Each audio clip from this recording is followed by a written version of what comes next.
Media మిత్రులందరికీ నా నమస్కారం. 2019లో బ్లూ మీడియా పత్రిక సాక్షి నా పైన ఒక ఆర్టికల్ వేస్తాం జరిగింది. దాంట్లో ప్రధానంగా నేను మంత్రిగా ఉన్నప్పుడు విశాఖపట్నానికి అనేక సార్లు వచ్చాను. లాంజ్లో నా పైన దాదాపు 25 లక్షల రూపాయలు ఆనాటి తెలుగుదేశం పార్టీ ప్రభుత్వం ఖర్చు పెట్టిందనే వార్త వేస్తాం జరిగింది. అప్పుడే నేను లీగల్ నోటీస్ కూడా జారీ చేశాను. మీరు క్షమాపణ చెప్పాలి, నేను ఎక్కడ ఆధారాలు లేవు, రాజ్యాంగం చాలా స్పష్టంగా ఆధారాలతో ప్రింట్ చేయాలి అని చెప్తుంది. అంతేగాని ఆధారాలు లేకుండా ప్రింట్ చేస్తే అది డిఫమేటరీ నేచర్ అని చాలా స్పష్టంగా చెప్తుంది.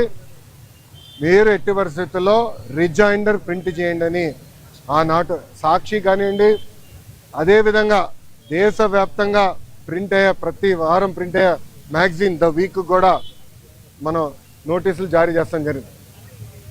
ద వీక్ అవుతే ఇమీడియట్గా మా దగ్గరకు ఉన్న సమాచారం కరెక్ట్ కాదు, మీరు చెప్పిందే కరెక్టు,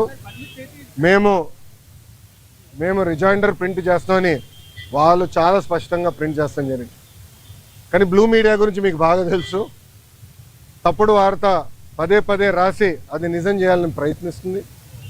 అదే రీతిలో వాళ్ళు ముందరికెళ్తున్నారు. అందుకే నేను గత 5 సంవత్సరాలుగా న్యాయ పోరాటం నేను చేస్తున్నా. ఇది 4వ వాయిదా. ఎన్నిసార్లే నేను వస్తాను, ఎందుకంటే నిజం నా వైపు ఉంది. గతంలో కూడా మీకు చెప్పాను. ఈరోజు కూడా మంత్రి హోదాలో నేను వచ్చినప్పుడు పార్టీ ఆఫీసులో బస్సులో పడుకొని సొంత భోజనం నేను తింటున్నా తప్ప ప్రభుత్వం దగ్గర నుంచి కనీసం ఒక్క వాటర్ బాటిల్ కూడా నేను తీసుకోవట్లేదు.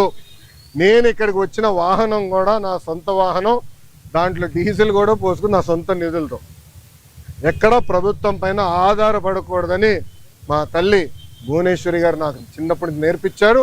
అదే రీతిలో ముందరకెళ్తున్నా. ఎట్టి పరిస్థితుల్లో ఈ కేసు నేను లాజికల్ ఎండ్కి తీసుకెళ్తాను. ఎన్నిసార్లు వాయిదాలు వేసినా నాకు ఇబ్బంది లేదు, ఎన్నిసార్లు రమ్మన్నా నాకు ఎలాంటి మొహమాటం లేదు. ఎందుకంటే నేను తప్పు చేయలేదు. నిజం గెలిచడానికి కొంచెం ఆలస్యమైనా నిజం గెలుస్తుందని బలంగా నమ్మే వ్యక్తిని. గతంలో కూడా నేను చూశాను. నాకు నేను కట్టుబడి ఉంటా. ఇప్పుడు మీడియా మిత్రులు కానీ ప్రశ్న ఉంటే సమాధానం చెప్పిన సిద్ధం. అవును సార్, అవును సార్.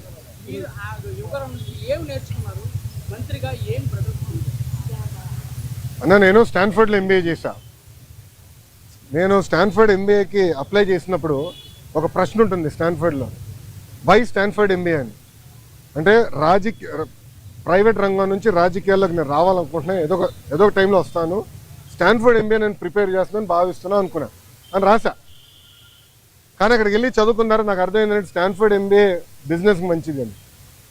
పాదయాత్ర రాజకీయాల్లో ఒక ఎంబీఏ లాంటిది. ఎందుకంటే ప్రజలకి దగ్గర ఉంటాం, నిరంతరం ప్రజల సమస్యలు తెలుసుకునేవాడిని. సో ఇప్పుడు ఎవరన్నా నాకు అర్జీ ఇచ్చినా, నన్ను ఎవరైనా కలిసినా, ఒక మెసేజ్ నాకు వచ్చినా, తన వెనకాల ఎంత కష్టం ఉందో నాకు ఇప్పుడు అర్థం చేసుకోగలుగుతాను. సో యువగలం పాదయాత్రలో కూడా నేను అనేక హామీలు ఇచ్చాను. ఒక్కొక్క హామీ నిలబెట్టుకుంటూ వెళ్తున్నాను. ఇచ్చిన ప్రతి హామీ నేను నిలబెట్టుకున్నాను, దాంట్లో ఎలాంటి సందేహం లేదు. రెండోది, యువగలం పాదయాత్ర అయిన తర్వాత నిరంతరం ప్రజల్లో ఉండాలని నా కోరిక. సో అమరావతిలో కూడా, ఎందుకంటే నాకు మంత్రిగా నాకు బాధ్యతలు ఉంటాయి కనుక నేను ప్రజల్లో ఉండాలంటే నిరంతరం ప్రజల్ని కలవాలని ప్రజా దర్బారు పెట్టుకున్నా. ఇక్కడ కూడా మీరు చూస్తే వైజాగ్ వచ్చి మీరే ఉన్నారు. కోర్టు కొంచెం లేట్ అవుతుందని పరిగెత్తుకుంటూ వచ్చే తప్ప మళ్ళీ ఇప్పుడు వెనక్కి అక్కడికి వెళ్తున్నా, పార్టీ హౌస్కి వెళ్తున్నా, ప్రజల దగ్గర అర్జీలు తీసుకుంటున్నా, వాళ్ళ సమస్యలు పరిష్కరించే మార్గం నేను ఎత్తుకుతాను. ఆల్రెడీ మేము రాసుకున్నాము, అది సంబంధించిన మంత్రులందరి దగ్గర పంపించాను. ఆర్థిక శాఖ మంత్రి కేశవ్ అన్న కూడా చర్చించాను. దానికోసం ప్రత్యేక నిధులు కూడా ఆయన కేటాయిస్తానని నాకు హామీ ఇచ్చారు. వచ్చే బడ్జెట్లో అది ఉంటుంది. తప్పనిసరిగా ఇచ్చిన ప్రతి హామీ మేము నిలబెట్టుకుంటాం. ఎస్టిమేట్స్ అని మార్చి వరకు వస్తుంది.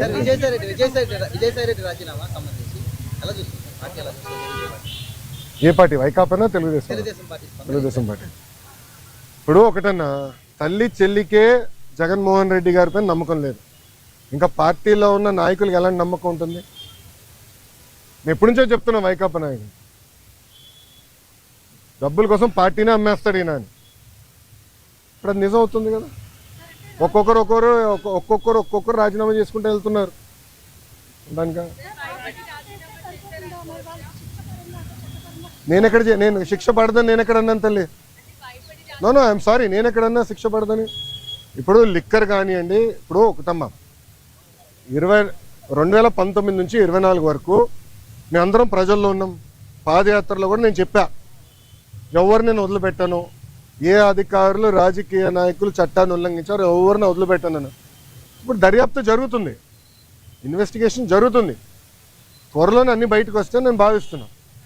So let investigation get completed అమ్మా. ఇక్కడ విజయసాయి రెడ్డి గారు ఉన్నారు, లేదంటే ఎల్లయ్య పుల్లే ఉన్నారు అనేది టైంలో ఉన్నట్టాలి కదమ్మా. సో ఇన్వెస్టిగేషన్ జరగకుండా నేను ముందరే మాడతాం కూడా కరెక్ట్ కాదు. Let investigation happen.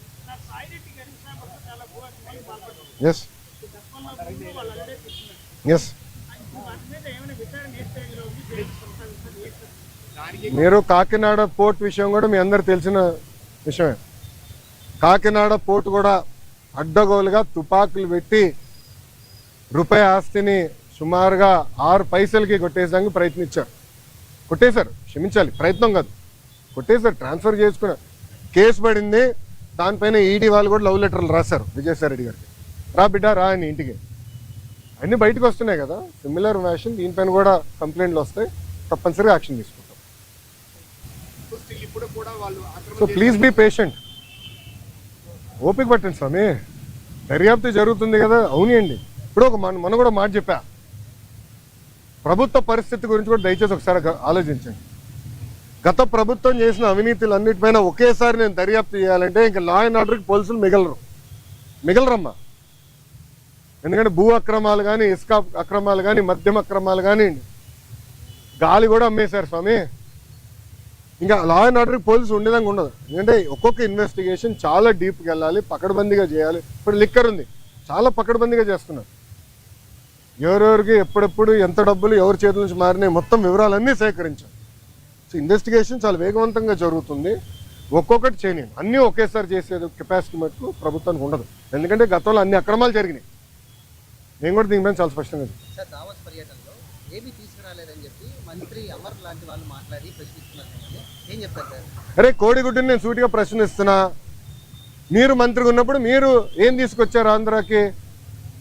ఏం తీసుకొచ్చారు చెప్పండి. ఇప్పుడు మేము మాకు ఇప్పుడే థ్యాంక్ యూ అన్న, 7 నెలల్లో 6,33,568 కోట్ల రూపాయలు పెట్టుబడులు తీసుకొచ్చాము. 4,10,125 మందికి ఉద్యోగాలు కల్పించే పరిశ్రమలు ఆంధ్ర రాష్ట్రానికి ఎన్డీఏ ప్రభుత్వం తీసుకొచ్చింది. అది గర్వకారణం. కాగ్నిసెంట్ గురించి కూడా నేను ట్వీట్ పెట్టా కదా, చూడలేదన్న ట్వీట్? ఎవరు మీకు ఇచ్చిందే, మొన్న ఇచ్చిందే. సాక్షి ఉన్నాడు ఇక్కడ, సాక్షి రాలేదా? ఆయనే రిపోర్టరా? కేసు రాలేదా? సాక్షి ఎవరు లేడా? అరే ఆయనకి ఇద్దాం అనుకున్నానే కాగితం, ఇదన్నా చూడరా భయ్, కళ్ళు తెరువు అని అనుకున్నా. ఇప్పుడు మీరు చూడండి, బాబు గారి దావోస్కి దాదాపు 1997 నుంచి వెళ్తున్నారమ్మా. దావోస్కి వెళ్ళినప్పుడు ఎప్పుడు ఒప్పందాలు చేసుకోం. దావోస్ చర్చిస్తాం, ఇంట్రెస్ట్ ఎవరికి ఎలా ఉందో డిస్కస్ చేసి మళ్ళీ తిరిగి వచ్చిన తర్వాత ఒప్పందాలు చేసుకుంటాం. ఇప్పుడు దీంట్లో మీరు చూస్తే విచిత్రం, ఆసిల్లర్ మిత్తల్ది దీంట్లో ఒప్పందం లేదు. ఆసిల్లర్ మిత్తల్ది 1,35,000 కోట్ల రూపాయలు పెట్టుబడి అనేది ఉంది, కానీ ఆసిల్లర్ మిత్తల్ది ఒప్పందం లేదు, ఎంఓయూ లేదు. మాకు ఎంఓయూ లేదు ఆసిల్లర్ మిత్తల్తో, మాకు ఎలాంటి ఎంఓయూ లేదు. ఎందుకంటే వాళ్ళు అన్నారు ఎంఓయూ ఎందుకు సార్, డైరెక్ట్ వర్క్కి వెళ్దాం అన్నారు. వాడు మమ్మల్ని తప్పబడతారా? ఇప్పుడు వాళ్ళకి మన మెటీరియల్ టైప్ చేసాం ఎన్ఎండిసి నుంచి, ఎన్వైరన్మెంటల్ క్లియరెన్సెస్ మేము కోఆర్డినేట్ చేస్తాం. వాళ్ళు భూమి ఎత్తికి కూడా భూమి కేటాయింపులు కూడా పూర్తి చేస్తాం.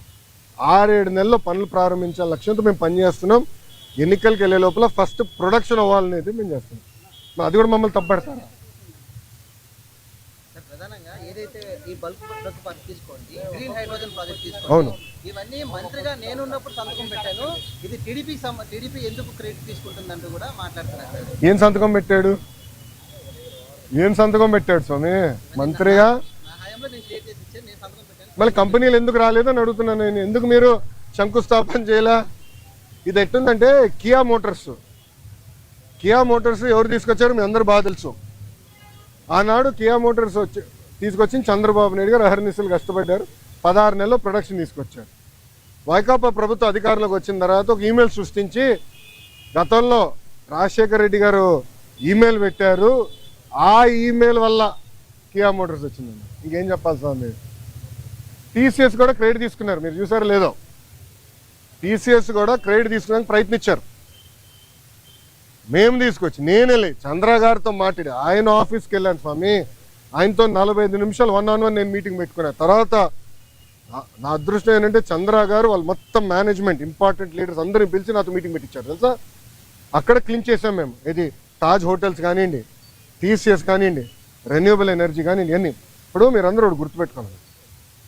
మీరందరూ ఒక ప్రశ్న అడిగారు, మహారాష్ట్రకి కన్సిస్టెన్సీ ఇన్ గవర్నమెంట్ అంటే ఒకే ప్రభుత్వం మళ్ళీ మళ్ళీ వచ్చేగల ఏమవుతుందంటే అక్కడున్న పెట్టుబడులు పెట్టే వాళ్ళకి కాన్ఫిడెన్స్. దావోస్లో ఒక పారిశ్రామికవేత్త నేను కలిసాను, మన ఆంధ్ర రాష్ట్రంలో పెట్టుబడి పెట్టాడని. నాకు టైం లేదు బాస్, నాకు ఇంకో మీటింగ్ పరిగెడుతున్నా, నాతో నడవండి అని చెప్పి మన ఆంధ్ర పెవిలియన్ నుంచి భారత్ పెవిలియన్ వరకు మేము నడుచుకుంటూ వెళ్తున్నాం, ఒక 10 నిమిషాలు వాక్. ఆయన అన్నాడు, నేను జగన్మోహన్ రెడ్డి గారిని ఇదే దావోస్లో కలిసానికి ప్రయత్నించా, చాలామంది అడిగా, కలవనని చెప్పాడు అన్నాడు. ఎందుకన్నా? మీరు తెలుగుదేశం పార్టీ హయాంలో పెట్టుబడులు పెట్టారు కదా అంటే మీరు తెలుగుదేశం పార్టీ కంపెనీ, అది వరల్డ్ రినౌండ్ కంపెనీ. కనీసం వాళ్ళ సమస్యలు పరిష్కరించేదానికి గత ముఖ్యమంత్రి గారు కానీ ఇండస్ట్రీస్ మంత్రి కానీ కలవలేదు. నేను మంత్రి అయిన తర్వాత ఐటీ వాళ్ళతో మీటింగ్ పెట్టాను. వాళ్ళు కూడా చెప్పారు కదా మీటింగ్లో, ఫస్ట్ టైం గత 5 సంవత్సరాలు ఫస్ట్ టైం ఐటీ ఇండస్ట్రీతో మీటింగ్ పెట్టేది మీరు ఒక్కరే అని. ప్రజలు కూడా ఆలోచించాలి. ఈరోజు గుజరాత్లో 5వ బీజేపీ ప్రభుత్వం ఏర్పడింది గుజరాత్లో. దానివల్ల మీరు చూస్తే గుజరాత్ ఏమో స్పీడ్గా అభివృద్ధి కార్యక్రమాలు ముందరికెళ్తుంది. మహారాష్ట్ర కన్సిస్టెంట్గా మళ్ళీ ప్రభుత్వం వచ్చింది. సో కన్సిస్టెన్సీ ఉండే గల పెట్టుబడులు పెట్టేదానికి పారిశ్రామికవేత్తలు ముందరికి వస్తున్నారు, వాళ్ళు పెట్టుబడులు పెడుతున్నారు, ముందరికి వెళ్తున్నారు. ఈ మన రాష్ట్రంలో ఏమైందంటే 2014 నుంచి 19 వరకు ఒక స్పీడ్గా వెళ్ళాం, కరెక్ట్గా వచ్చి బ్రేక్ పడింది. బ్రేక్ ఎలా పడింది కూడా నేను చెప్తా. పీపీఎల్ రద్దు చేయలేదా? ఒకే రాజధాని వద్దు 3 రాజధానులని ఒక రాజకీయ గేమ్ ఆడలేదా? దానివల్ల ఎవరు నష్టపోయారండి? ఆంధ్ర రాష్ట్ర ప్రజలు నష్టపోయారు, ఉత్తరాంధ్ర ప్రజలు నష్టపోయారు, రాయలసీమ ప్రజలు నష్టపోయారు. దయచేసి ప్రజలందరిది గమనించాల. అందుకే మన ప్రధానమంత్రి గారు కానివ్వండి, ముఖ్యమంత్రి గారు కానివ్వండి, నేను కూడా నా స్పీచ్లో విశాఖపట్నంలో మళ్ళీ ఎన్డీఏ కూటమి గెలవాల్సిన అవసరం ఉందని చెప్పాను. మాకు ఇంకా 4 సంవత్సరాలు 5 నెలలు ఉంది ఎన్నికలకి. 4 సంవత్సరాలు 4 నెలలు 5 నెలలు ఉంది ఎన్నికలకి. ఎందుకంటున్నానంటే కన్సిస్టెన్సీ ఆఫ్ గవర్నమెంట్ ఉంటేనే కాన్ఫిడెన్స్ ఉంటుంది. దావోస్లో చాలా మంది నన్ను అడిగిన ఒక ప్రశ్న ఏంటి తెలుసా, మీరు బాగున్నారు, చంద్రబాబు నాయుడు గారు మేము నమ్ముతాం, కానీ జగన్మోహన్ రెడ్డి అనే వ్యక్తి గెలవడానికి గ్యారంటీ మీరు ఇస్తారా అని అడిగారు. గతంలో మేము చాలా ఇబ్బంది పడ్డాము, మళ్ళీ జగన్మోహన్ రెడ్డి గెలవడానికి గ్యారంటీ ఏంటని అడుగు. అమర్ రాజా బ్యాటరీ మీకు అందరు తెలుసు కదా. అమర్ రాజా బ్యాటరీ ఒక brand. Amar Raja battery corporate headquarters Chittoor జిల్లాలో ఉంటుంది. వాళ్ళు కట్టే పన్నులో ఇన్కమ్ ట్యాక్స్లో ఆంధ్ర రాష్ట్రానికి ఎక్కువ భాగం వాటా వస్తుంది. ఎందుకంటే వాళ్ళ హెడ్ క్వార్టర్స్ ఆంధ్ర రాష్ట్రం. ఆంధ్ర రాష్ట్రంలోనే highest tax payer Amar Raja battery. ఆ అమర్ రాజా బ్యాటరీని వేధించలేదా గత ప్రభుత్వం? ఇదే కోడిగుడ్డుని అడుగుతున్నా, నువ్వు వేధించలేదా? సైకోని అడుగుతున్నా, నువ్వు వేధించలేదా? లేబర్ రేట్ చేయించావు, పొల్యూషన్ రేట్ చేయించావు. అది మా సొంత జిల్లాలో ఉంది. 30 సంవత్సరాల నుంచి మా జిల్లాలో ఉంది. ఒక్కరికి లెడ్ పాయిజనింగ్ అవ్వలేదు స్వామి 30 సంవత్సరాల్లో. ఎందుకంటే వాళ్ళు highest ethics, highest standards maintain చేసే పరిస్థితి. అలాంటి కంపెనీని వెంటాడి ఏడిపిస్తే ఎవడొస్తాడండి పెట్టుబడి పెట్టేదానికి? ప్రజలు కూడా గమనించాలండి, ప్రజలు సీరియస్గా ఆలోచించాలి. ఎందుకంటే ఈరోజు ఒక్కొక్క పారిశ్రామికవేత్తను ఒప్పించేదానికి ఎంత కష్టపడాల్సి వస్తుంది మాకు. ఇప్పుడు కాగ్నిసెంట్ నేను ఎక్కడ కలిసానండి, కాగ్నిసెంట్ చైర్మన్ వాళ్ళ పెవిలియన్కి వెళ్ళి నేను కలిసాను. ఒక మంత్రిగా నాకు అవసరమా వేరే వాళ్ళ ఆఫీస్కి వెళ్ళి కలిసి? నేను వెళ్ళా. ఎందుకెళ్ళా? మన పిల్లల కోసం నేను కమిట్మెంట్ ఇచ్చా, వాళ్ళ కోసం నేను వెళ్ళాలని పెవిలియన్కి వెళ్ళా. త్వరలోనే మంచి న్యూస్ కూడా వస్తుంది, ఉత్తరాంధ్ర విశాఖపట్నంకి వస్తుంది న్యూస్. స్వామి ఏంటండి దావోస్లో కాదండి, జ్యూరిక్లో. Okay sir. అమ్మ రోజా గారికి జ్యూరిక్కి దావోస్కి తేడా ఏంటో తెలియదు. నన్ను ఏం చేయమంటారు స్వామి?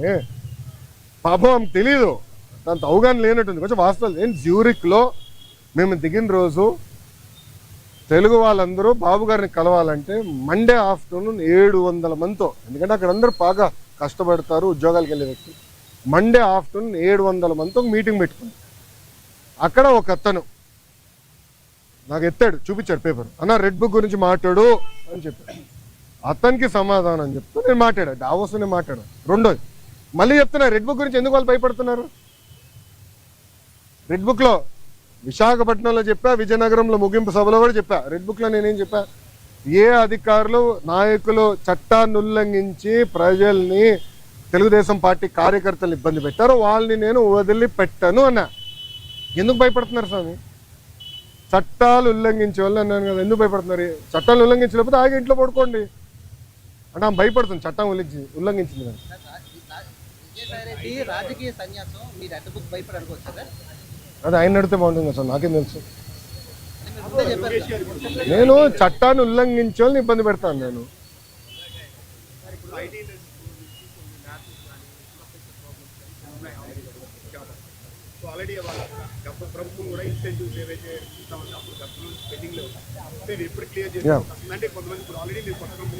ఎస్ ఎస్ అన్న, ఇప్పుడు నేను ఆల్రెడీ వాళ్ళందరితో టచ్లో ఉన్నా. వాళ్ళు అడిగిన బేసిక్ కమ్యూనిటీస్, ఇప్పుడు బస్ అడిగారు, స్ట్రీట్ లైటింగ్ అడిగారు, ఆ బేసిక్. దాని తర్వాత రాత్రి మన మొబైల్ పోలీస్ యూనిట్ ఉంటే బాగుంటుంది అన్నారు. అవన్నీ మనం ఏర్పాటు చేసాం. ఇన్సెంటివ్స్ విషయంలో కూడా నేను కేశవంతో మాట్లాడి త్వరలోనే అది రిలీజ్ చేస్తాను, నాకు సందేహం లేదు. కొత్త కంపెనీస్ ఆల్రెడీ, ఇప్పుడు టీసీఎస్ ఇది ఓపెన్ బుక్, పెద్ద విషయం లేదు, రెడ్ బుక్ కాదు, ఓపెన్ బుక్ కూడా మేము. గ్రేనంటే చాలా స్పష్టంగా వాళ్ళు ఆల్రెడీ భూముల కోసం కూడా ఎత్తుకుతున్నారు. త్వరలోనే భూములు కేటాయించి వాళ్ళ క్యాంపస్ కూడా ప్రారంభించబోతున్నారు. ఈ లోపల టెంపరీగా వేరే బిల్డింగ్స్ కూడా ఏర్పాటు చేసాం. ఎస్, ఐటాప్ ఉంది ఇంకా. నేను ఐటాప్ ఇస్ స్టిల్ కంటిన్యూయింగ్. వాళ్ళు డైరెక్ట్గా నాతో టచ్లో ఉన్నారు, దే డైరెక్ట్లీ టచ్. అవసరం లేదండి, వాట్సాప్ మెసేజ్. చాలా మంది నాకు జస్ట్ ఒక మెసేజ్ పెడితే నేను పరిగెడుతున్నా, నాకు ఎలాంటి డౌట్ లేదు. 3 months 90 రోజుల్లో వస్తుంది సార్. టీసీఎస్ 90 రోజుల్లో ఆఫీస్ ప్రారంభించబోతుంది. క్యాంపస్ కోసం భూమి ఎత్తికాము, అది వాళ్ళు చూస్తున్నారు. ఫైనలైజ్ అయిందో అదొక 2-3 సంవత్సరాలు పడుతుంది. కట్టాలి కదా క్యాంపస్ అనేది, టైం పడుతుంది. మినిమం 2 years పడుతుంది క్యాంపస్ కట్టేదానికి. ఈ లోపల టెంపరీ అంటే రెంట్కి తీసుకుని అకామిడేషన్లో స్టార్ట్ చేస్తాం. మళ్ళీ నన్ను అడుగుతూ ఏంటి స్వామి, అంత న్యూస్ మీ దగ్గర ఉంటే? అవును, మీకే నాకని బాగా తెలుసు, మళ్ళీ మీరే నన్ను అడుగు. వాళ్ళు అది టెక్నికల్గా నేను చెప్పకూడదు స్వామి, ఇండియాలో ఉన్నాను, నాన్ డిస్క్లోజర్ అగ్రిమెంట్ సైన్ చేశాను నేను చెప్పకూడదు. ప్లీజ్ అండర్స్టాండ్, లీగలీ బైండింగ్ ఇదమ్మా. మళ్ళీ నేను ఇదే కోర్టుకి రావాలి, ఓకే? అది నేను ఎందుకంటే అది ఎన్డీఏలో ఉన్నాం కనుక అయిందమ్మా.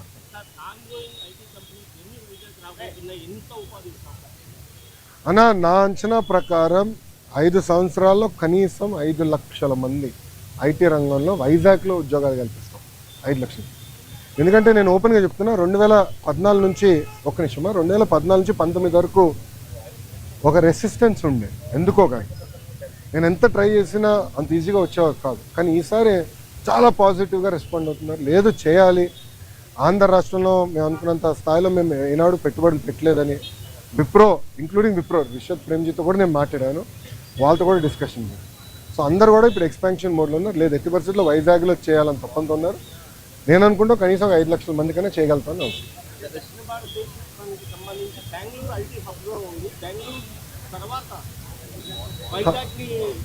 బెంగళూరు తర్వాత హైదరాబాదే స్వామి.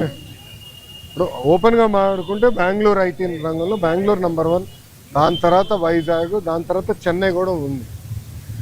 మన ప్రభుత్వ ఆలోచన ఏంటంటే ఇప్పుడు ఐటీ రంగంలో కొత్తవి వచ్చినాయి. ఇప్పుడు డీప్ టెక్నాలజీ, మనకి బిగ్ డేటా, మనకి ఆర్టిఫిషియల్ ఇంటెలిజెన్స్ ఇవన్నీ వచ్చినాయి. అవన్నీ వాడి మనం లీప్ ఫ్రాగ్ చేయాలనేది మనం ఒక లక్ష్యంగా పెట్టుకున్నాం. దాంట్లో భాగంగా డేటా సిటీ ఒకటి డిస్కస్ చేసాము, కాగ్నిసెంట్ వాళ్ళతో మాట్లాడాము, టీసీఎస్ వాళ్ళు వచ్చేసారు, ఇన్ఫోసిస్ వాళ్ళు క్యాంపస్ ఎత్తుకుతున్నారు, దాని తర్వాత విప్రోలో ఎక్స్పాండ్ చేస్తాం అనుకుంటున్నారు. ఇట్లా టాప్ 100 కంపెనీస్తో మేము డిస్కషన్ చేస్తాం. అది ఒక భాగం. రెండోది జీసీసీ, గ్లోబల్ కేపబిలిటీ సెంటర్ అని పెట్టారు. అదేంటంటే ఫార్చ్యూన్ 2000 కంపెనీస్ ఉంటాయి. అంటే మనం జనరల్గా ఫార్చ్యూన్ 500 అంటాం, అంటే పెద్ద కంపెనీ. దాని కింద ఉంటాయి అంటే $200 million, $300 million రెవెన్యూ ఉన్న కంపెనీలు కూడా ఉంటాయి. అంటే 2,500 కోట్ల నుంచి 3,000 కోట్లు రెవెన్యూ కంపెనీ. వాళ్ళందరూ కూడా భారతదేశంలో ఒక డెవలప్మెంట్ సెంటర్ పెట్టాలనుకుంటారు. దాన్ని జీసీసీ అంటారు. ఆ జీసీసీ కూడా డైరెక్ట్గా వాళ్ళు పెట్టుకుని ఏం చేస్తారంటే కాగ్నిసెంట్ అన్నో ఏఎన్ఎస్ఆర్ లాంటి సంస్థలతో వాళ్ళు మాట్లాడి మీరు పెట్టండి, మీ దగ్గర మేము కొంటామండి. సో వాళ్ళతో కూడా మేము టచ్లోకి వెళ్ళి వాళ్ళు కూడా మీరు జీసీసీ పెట్టండి, భూములు నేను చౌకగా ఇస్తా. నేను ఏ స్థాయికి వెళ్ళానంటే మీ అందరికీ ఏంటండి, మొదటి 500 ఐటీ కంపెనీలకి భారతదేశంలోనే ఎవరిని ఇవ్వని విధంగా అతి తక్కువ ధరకి భూమి ఇస్తాను నేను హామీ ఇచ్చా. అతి తక్కువ ధర ఫస్ట్ కేటాయింపు అయిన తర్వాత మీరు ఆశ్చర్యపోతారు. నేను కమిట్మెంట్ ఇచ్చాడు డావోస్లో మొదటి 500 కంపెనీలు. ఇది ఎందుకు చెప్తున్నానంటే విశాఖపట్నాన్ని తీసుకురండి. ఒక పక్కన మనకి టాలెంట్ ఉంది, దాంట్లో ఎలాంటి సందేహం లేదు. బట్ కంపెనీలు కూడా తీసుకురావాలంటే భూములు కానివ్వండి ఎక్కువ సిస్టమ్ మనం ఏర్పాటు చేయాల్సిన అవసరం, అది చేసాం. గతంలో హెచ్సిఎల్ కూడా నేను అట్టనే ఇచ్చాను. చాలామంది ఎగతాలు చేశారు. కానీ ఈరోజు వెళ్ళి మీరు చూడండి, విజయవాడలో హెచ్సిఎల్ ఎక్స్పాండ్ చేస్తున్నారు. ఇప్పటికే 4,000 మంది పనిచేస్తున్నారు, అది ఎక్స్పాండ్ చేస్తున్నారు. అదే ఆనాడు మేము వేసిన ఇత్తనం. విశాఖపట్నంలో పెద్ద ఎత్తున ఐటీ పరిశ్రమలు వస్తాయి. Mark my words, date time stamp కూడా చేస్తాం. వాళ్ళు ఆపమంటున్నారు, మీరేం ప్రశ్నలు అడుగుతున్నారు. మీకు బాగా చోట్ల సరిపోతుందా? నాకు పర్లేదు, నాకు అలవాటే బా, పాదయాత్రలో నడిచే కదా ఆగి ఉంది.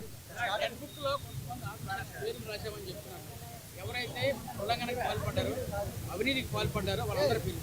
కానీ గవర్నమెంట్లో చాలా మంది అటువంటి వాళ్ళు కీలకమైన పోస్టింగ్స్ ఇచ్చారు. ఎవరికి ఇచ్చామండి కీలకమైన పోస్టింగ్? చాలా మందికి ఇచ్చారు సార్. ఎవరికి ఇచ్చాం స్వామి? మీరు చూస్తే చాలా మంది IAS officers waiting for posting. వినండి కొంచెం, నేను పూర్చేయండి. చాలా మంది ఐపీఎస్ ఆఫీసర్స్ కూడా వెయిటింగ్ ఫర్ పోస్టింగ్. ఆల్రెడీ కేసులు కూడా పెట్టాము, ఇన్వెస్టిగేషన్ జరుగుతున్నాయి. రానియండి, జిల్లా స్థాయిలో పనిచేసే అధికారులు చాలా మంది అవినీతి 1 by 1 చేయలేండి సార్. మీకు సిస్టమేటిక్. ఇది కక్ష సాధింపు కాదు, చట్టం ప్రకారం నేను వెళ్ళాలి. Let me do my duty అమ్మా.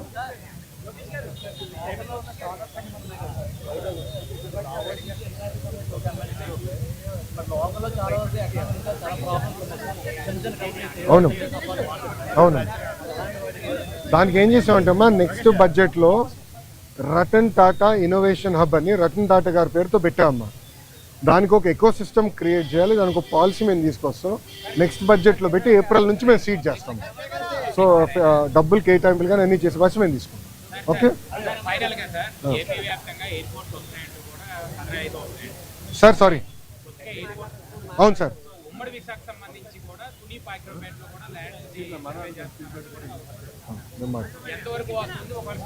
మంచి పాయింట్, నేను మాట్లాడతాను సార్. ఇప్పుడు పాయక్రోపేట తుని ప్రాంతంలో ఎయిర్పోర్ట్ గురించి వాస్తవంగా అది ఒకసారి నేను రాముతో మాట్లాడి, మళ్ళీ రాము అంటే వైకాపాలు ఏడుస్తున్నారంటే మధ్యన. మొన్న రాము అంటేనే ఏడ్చారు ఏంటో నాకు అర్థంలే. రాముని రాము కాకపోతే ఏమనాలి? రాముడు మంచి బాలుడు అనాలా ఏంటి? సో రాముతో నేను మాట్లాడి వెల్కమ్ బ్యాక్ అమ్మా, కొంచెం టైం లేదు.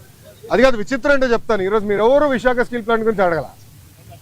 మొన్నటి వరకు ఒక్క నిమిషం ఆగండి అమ్మా, ఒక్క నిమిషం ఆగండి. మీడియా మిత్రుల్లో ఎప్పుడు అడిగినా విశాఖ స్టీల్ ప్లాంట్ అని ఫస్ట్ బుల్లెట్ నాలో దింపేవారు. నేను ఆనాడు ఏం చెప్పాను? ప్రైవేటీకరణ జరగనీయము, అవ్వదు, మార్క్ మై వర్డ్స్ అని చెప్పా. ఈరోజు కట్టుబడి ఉన్నా స్వామి, మేము కట్టుబడి ఉన్నాం.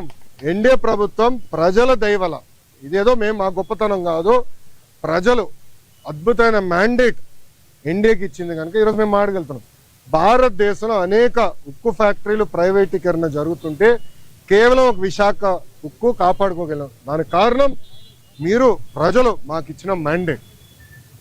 7 నెలల్లో స్టెబిలిటీ కోసం సుమారుగా 1,300 నుంచి 1,600 కోట్ల రూపాయలు స్టెబిలిటీ కోసం తీసుకొచ్చాం.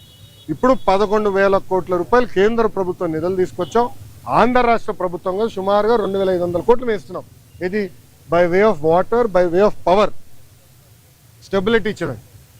సో ఉక్కు ఫ్యాక్టరీలో ఉన్న ఉద్యోగస్తులను కూడా కోరేది ఏంటంటే, ఇది రెండోసారి మన కేంద్ర ప్రభుత్వం బెయిలౌట్ ఇస్తుంది. మొదటిసారి ఇట్లనే ఎన్డీఏ ప్రభుత్వంలో తెలుగుదేశం పార్టీ భాగస్వామి అయినప్పుడు ఆనాటి ప్రధానమంత్రి వాజ్పేయి గారు సుమారుగా 13,000 కోట్లు ఇచ్చారు, 1,300 కోట్లు ఇచ్చారు. ఇప్పుడు 11,000 కోట్ల రూపాయలు ఇస్తున్నారు. ఇదంతా మనం దేశం కోసం మరి తిరిగి ఇవ్వాల్సిన బాధ్యత మనది. ఇదంతా ఎక్విటీ రూపంలో వస్తుంది, అప్పు కింద కాదు, మొత్తం ఎక్విటీ రూపంలో వస్తుంది. కానీ ఉక్కు ఫ్యాక్టరీ ఉద్యోగస్తులు కూడా నేను కోరేది ఏంటంటే, కష్టపడతాం, డివిడెండ్ల ద్వారానో ఉద్యోగాల ద్వారానో తిరిగి దేశానికి మనం చెల్లిద్దామని నేను కోరుతున్నాను. ఏదమ్మా క్యాప్టివ్ మైండ్స్ అండి, క్యాప్టివ్ మైండ్స్ లేకపోవడం వల్ల మీరు ఎంత చెప్పినా సరే మీరు ఎంత ఒక్క నిమిషం అన్న, ఒక్క నిమిషం. I'm sorry, that is the wrong argument. ఈరోజు ఆర్సిలర్ మిత్తలు క్యాప్టివ్ మైన్ లేకుండా ఇన్వెస్ట్ చేస్తుంది. ఎన్ఎండిసితో టైఅప్ అయ్యి క్యాప్టివ్ మైన్ లేకుండా వాళ్ళు ఇన్వెస్ట్ చేస్తున్నారు కదా.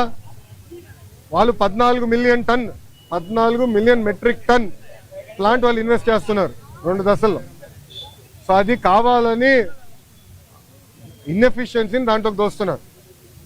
మీరు ఉద్యోగస్తులు అడగండి, కొంతమంది సీఈఓలుగా వచ్చిన వాళ్ళ వల్ల ఇవన్నీ ఇబ్బందులు వచ్చినాయి. పకడ్బందీగా ఏర్పాటు చేయాలి. అది నిర్మలా సీతారామన్ గారితో కూడా చంద్రబాబు నాయుడు గారు మొన్న ఢిల్లీలో మాట్లాడారు. మీరు చూస్తారు కదా, విశాఖ ఉక్కుని సెట్ చేస్తాం. Highest profit making iron steel factory చేసే బాధ్యత మేము తీసుకుంటాం.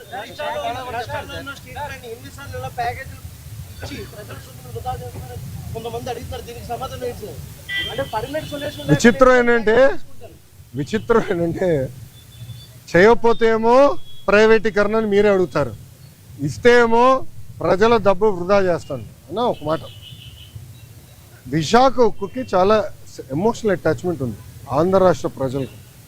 ఆనాడు విశాఖ ఉక్కు ఆంధ్రుల హక్కు అని ఎంతోమంది త్యాగాలతో విశాఖ ఉక్కు ఏర్పడింది.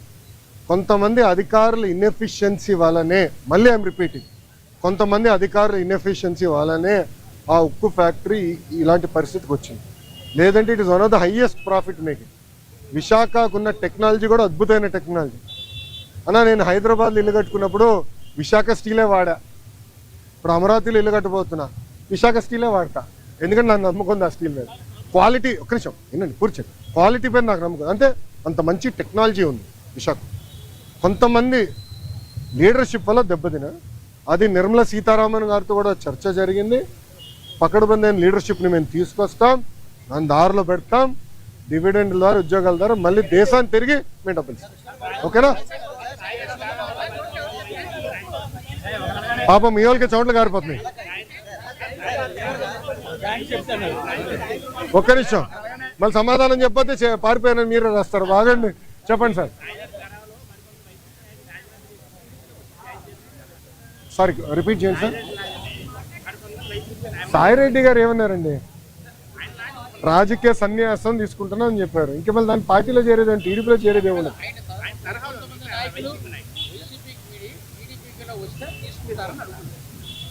అది case by case we will decide. ఎందుకంటే మా కార్యకర్తలను ఇబ్బంది పెట్టిన నేను ఎందుకు తీసుకుంటా? మా కార్యకర్తల పైన కేసులు పెట్టిన ఎందుకు తీసుకుంటా? అరే నా పైన కూడా కేసులు ఉన్నాయి స్వామి. ఎస్సీ ఎస్టీ కేసు ఉంది నా పైన, అటెంప్ట్ టు మర్డర్ కేసు ఉంది. అవన్నీ ఇప్పుడు జరుగుతున్నాయి కదా సార్.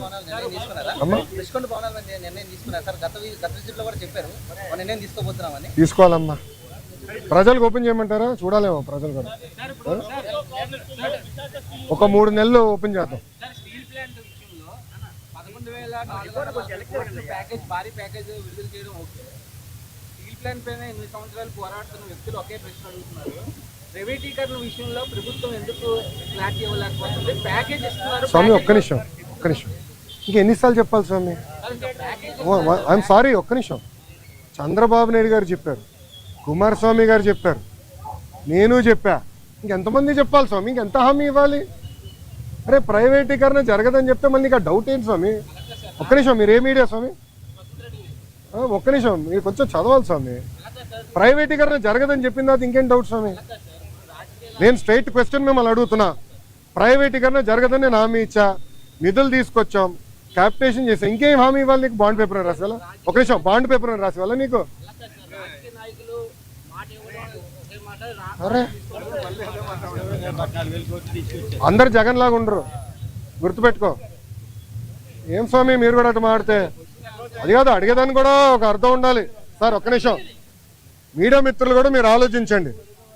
ఈ ప్రశ్నకి ఏమైనా అర్థం ఉందా? ఇప్పుడు నేను ప్రైవేటీకరణ జరగనీయనని నేను హామీ ఇచ్చా. 7 నెలల్లో ఎంపీ గారు పోరాటం వల్ల, ఎమ్మెల్యేల పోరాటం వల్ల 1600 కోట్ల రూపాయలు తీసుకొచ్చాం. భారతదేశం వ్యాప్తంగా అన్ని ఉక్కు ఫ్యాక్టరీలు ప్రైవేటీకరణ జరిగే సమయంలో విశాఖ ఉక్కుకే, కేవలం విశాఖ ఉక్కుకే 11,000 కోట్ల రూపాయలు ఎక్విటీ రూపంలో, నాట్ డెట్, ఎక్విటీ రూపంలో కేంద్ర ప్రభుత్వం తీసుకొస్తుంది. రాష్ట్ర ప్రభుత్వం కూడా సుమారుగా 2000 పైచిలుక కోట్ల రూపాయలు ఎక్విటీ రూపంలో తీసుకొస్తుంది. మళ్ళీ ప్రైవేటీకరణ అడుగుతాడు. నాకే అర్థం అవుతుంది. నీకు ఎట్ట సమాధానం చెప్పాలి రప్ప, మీరే చెప్పండి, నాకు అర్థం. ఒక నిమిషం, నేను చాలా స్పష్టంగా దీని గురించి చెప్పదలుచుకున్నాను. పిల్లలకి ఎలాంటి ఇబ్బంది లేదు ఈరోజు, ఎందుకంటే డైరెక్ట్ యజమాని అకౌంట్లో మేము వేస్తామని హామీ ఇచ్చాం. రైట్, ఆల్రెడీ ఫైనాన్స్ కూడా కేటాయించాం. ఓన్లీ ఇష్యూ ఏంటంటే కేంద్రం నుంచి దళితులకి కేంద్రం నుంచి డబ్బులు వస్తామా, అది లింకింగ్ ప్రాసెస్లో అయిపోతుంది, త్వరలో రిలీజ్ అవుతుంది. సో డైరెక్ట్ అకౌంట్లో వేస్తాం. ఎవరు పిల్లల అకౌంట్, తల్లిదండ్రులకి ఎలాంటి ఇబ్బంది లేదు, వాళ్ళని పిల్లలు చదివించుకోవచ్చు, యజమాని అకౌంట్లో వేస్తాం.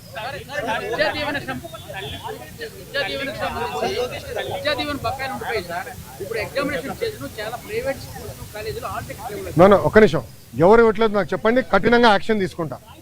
ఒక నిమిషం, నేను యాక్షన్ తీసుకుంటా. ఒక నిమిషం, నేను యాక్షన్ తీసుకుంటా. ఒక నిమిషం అమ్మా, నేను పూర్తి చేయనండి సార్. ఆగండి సార్.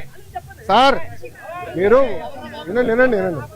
మేము కలెక్టర్ గారికి క్లియర్గా చెప్పాము, ఆల్ మేనేజ్మెంట్స్తో మాట్లాడమని చెప్పాము. ఎవరినట్టు చేస్తే కఠినంగా మేము యాక్షన్ తీసుకుంటాం, దాంట్లో ఎలాంటి సందేహం లేదు. పిల్లలు ఆగే ఎగ్జామ్ రాసుకోవచ్చు, డైరెక్ట్గా కాలేజ్ అకౌంట్లో డబ్బులు వేసే బాధ్యత మాది. ఓకేనా? ఇప్పుడు ఒక నిమిషం, గత ప్రభుత్వం, ఒక నిమిషం చప్పట్లు కొట్టే మనలో, గత ప్రభుత్వం సుమారుగా 3000 కోట్ల రూపాయలు బకాయిలు పెట్టిపోయింది. ఎందుకు పెట్టారో వాళ్ళని అడగండి, కోడిగుడ్డుని అడగండి ఒకసారి, ఎందుకు బకాయిలు పెట్టిపోయినాడు. 3000 కోట్ల రూపాయలు మేము కట్టాల్సిన అవసరం, కడతాం, టైం పడుతుంది. ఇంకా ముందర ఇయర్ రెగ్యులరైజ్ చేయాలి, బకాయిలు కూడా ఫేజ్డ్ మేనర్గా మేము చెల్లిస్తాం. ఓకేనా?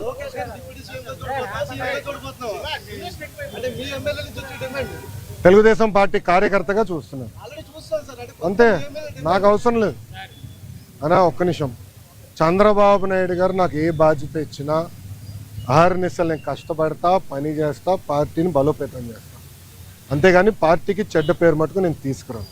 మీరు చూశారు, పాదయాత్రకి వెళ్ళా, నా వల్ల పార్టీకి ఏనాడు ఒక ఇబ్బంది కలగదు. నేను ఒక క్రమశిక్షణతో పార్టీ నాకు ఇచ్చిన ప్రతి బాధ్యత నేను నెరవేరుస్తాను, కట్టుబడి ఉన్నా. కొత్త కమిటీల్లో నేను కూడా ఒక చర్చ చేస్తున్నా, రేపు పాలిట్ బ్యూరోలో డిస్కస్ చేస్తున్నా. ఒక వ్యక్తి ఒక పదవిలో 3 టర్ముల కన్నా ఎక్కువ ఉండకూడదు, నేను వ్యక్తిగతంగా నమ్ముతాను. అది నా వ్యక్తిగత అభిప్రాయం, పార్టీ అభిప్రాయం కాదు, నాయకుల అభిప్రాయం కాదు, నా అభిప్రాయం, లోకేష్గా నా అభిప్రాయం. నేను కూడా ఈసారి నేషనల్ జనరల్ సెక్రటరీగా ఉండకూడదని నేను భావిస్తాను. ఎందుకంటే 3 టర్ములు నేను అక్కడనే ఉంటున్నాను, వేరే వాళ్ళు కూడా అవకాశం రావాలి. గ్రామ పార్టీ నుంచి పార్టీలో మూవ్మెంట్ పాలిట్ బ్యూరో వరకు రావాలనేది నా లక్ష్యం, నా ఆలోచన. రైట్ ఆర్ రాంగ్ అది పెద్దలు నిర్ణయిస్తారు, నా ఆలోచన అది. అందుకే ఈసారి నేను కానీ రాము కానీ, మళ్ళీ రాము అంటే ఏడుస్తారు వైకాపా వాళ్ళు, ఎందుకు ఏడుస్తారు నాకు తెలీదు. రాము ఏమో నన్ను అన్నంటాడు, నేనేమో రాము అంటాను, ఇద్దరే. సో రాము కూడా, మొన్న రాము నేను కూడా మాడుకున్నాం, దావోస్లో కూడా లంచ్ చేస్తుంటే మేము మాడుకున్నాం. సో రాము కూడా ఏదన్నా నేను కూడా వేరే దానికి వెళ్దాం, వేరే వాళ్ళకి అవకాశం ఇద్దాం, పార్టీలో మూవ్మెంట్ రావాలని మేము అనుకుంటాం. ఓకే ఓకేమ్మా, థ్యాంక్ యూ. ఏంటన్నా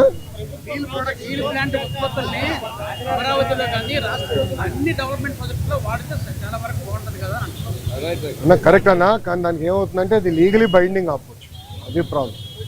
అంటే రేపు ఇప్పుడు ఓపెన్ మార్కెట్ ఉన్నప్పుడు ఏమవుతుందంటే, రేపు ఎవరన్నా కోర్టుకు వెళ్ళి ఒకటి కేసు ఇస్తారు, ఇంకో వాళ్ళు ₹1 తక్కువ ఇస్తున్నారంటే ఫినిష్డ్, అడిగే వాళ్ళు గొడవలు అవుతుంది. ఆ ప్రాబ్లమ్స్ ఉన్నాయి, అది కూడా డిస్కస్ చేసాం మేము. అది టెండర్ ప్రాసెస్ ఫాలో అయిపోతే మనం అందరూ ఇబ్బంది పడతాం. ఓకేనా? హ్యాపీనా? All question answer. సాక్షి రాలా, నెక్స్ట్ టైం పట్టుకురండి, నెక్స్ట్ టైం పట్టుకురండి సాక్షిని. నేను ఎక్కడనే ఉన్నా కదా, ఏం మరో సాక్షి TV9 రాలా? వచ్చాడు, TV9 వచ్చాడు, రెడీగా ఉన్నాడు. Okay boss, thank you sir, జై హింద్. ఈ వీడియో నచ్చితే లైక్ చేయండి. అలాగే మా ఛానల్ ని ఫస్ట్ టైం కనుక చూస్తున్నట్టయితే ఇప్పుడే సబ్స్క్రైబ్ చేసుకుని పక్కనే ఉన్న గంట సింబల్ ని యాక్టివేట్ చేసుకోండి. అప్పుడే మేము పెట్టే ప్రతి వీడియో మీకు నోటిఫికేషన్ గా వస్తుంది. అలాగే ఈ వీడియో పూర్తిగా చూసినందుకు ధన్యవాదాలు.